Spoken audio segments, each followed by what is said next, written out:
Satu orang ditolak keberangkatannya di Stasiun Tawang Semarang. Pasalnya dari prosedur protokol kesehatan tidak memenuhi aturan yang telah ditetapkan oleh Satuan Gugus Tugas COVID-19. Selain harus membawa surat tugas, penumpang diwajibkan membawa surat kesehatan negatif COVID-19 dari rumah sakit setempat.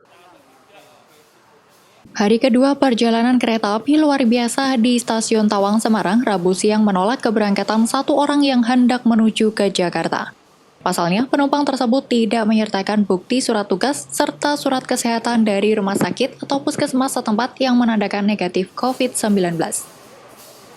Dalam alur perjalanan kereta api luar biasa di Stasiun Tawang ada dijadwal keberangkatan ke Surabaya dan ke Jakarta. Untuk memutus mata rantai penyebaran COVID-19, penumpang yang turun di Stasiun Tawang dilakukan pemeriksaan identitas serta pemeriksaan kesehatan dan suhu tubuh. Salah satu penumpang asal Surabaya mengaku dirinya sangat apresiasi terhadap pemeriksaan yang dilakukan oleh petugas. Pasalnya, mendekati Lebaran akan banyak pemudik yang menggunakan jalur kereta api. Datang, ini baru nyampe, ini kereta yang ini. Tadi didata? Ya, didata. Isi data dulu, data pengunjung ya. Gimana Mas? Ya, dicek suhu, dari ada aplikasinya juga gitu. Semuanya didata.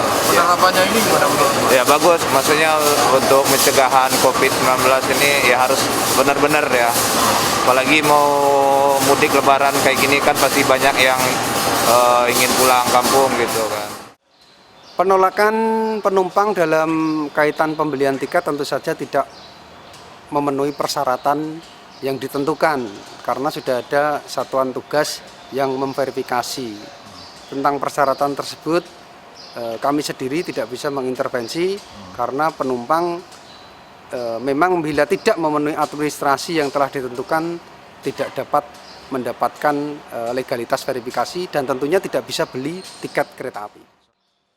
Dengan dilakukannya penerapan protokol kesehatan di Stasiun Tawang tersebut, diharapkan dapat menekan penyebaran virus COVID-19 atau corona di Indonesia. Dalam perjalanan kereta luar biasa hari kedua ini ada 20 penumpang dari Surabaya tujuan Jakarta. Dan ada 4 penumpang dari Stasiun Tawang yang hendak berangkat ke Jakarta menggunakan kereta api luar biasa tersebut. Heri Widodo, Kompas TV, Semarang. Pengrajin limbah akar bambu di Grobogan berusaha tetap bangkit di tengah pandemi COVID-19.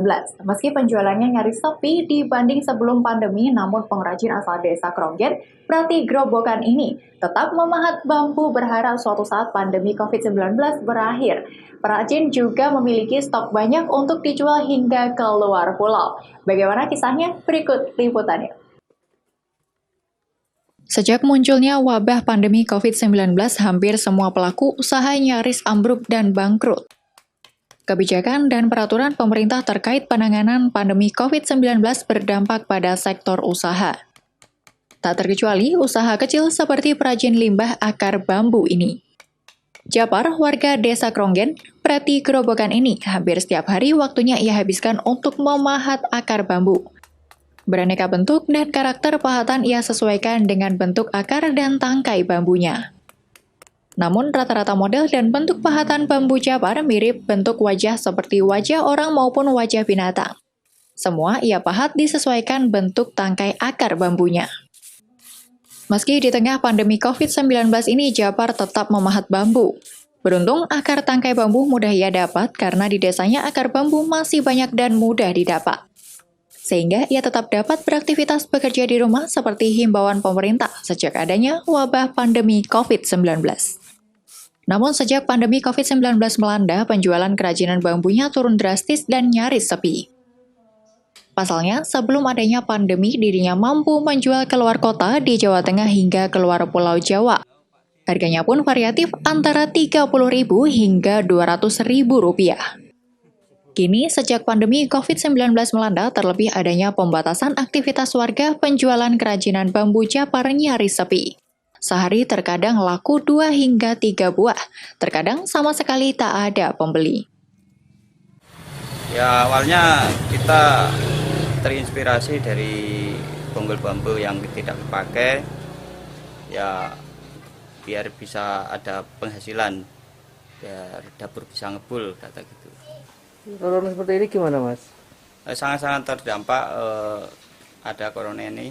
Dulu sebelum corona bisa penjualan bisa di luar Jawa dan di area-area Jawa Tengah lancar. Sejak ada COVID-19 ini ya agak kurang.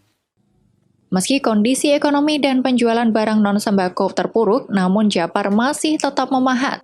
Berharap jika pandemi COVID-19 berakhir, dirinya sudah memiliki stok banyak untuk disiap dijual kembali seperti sedia kala.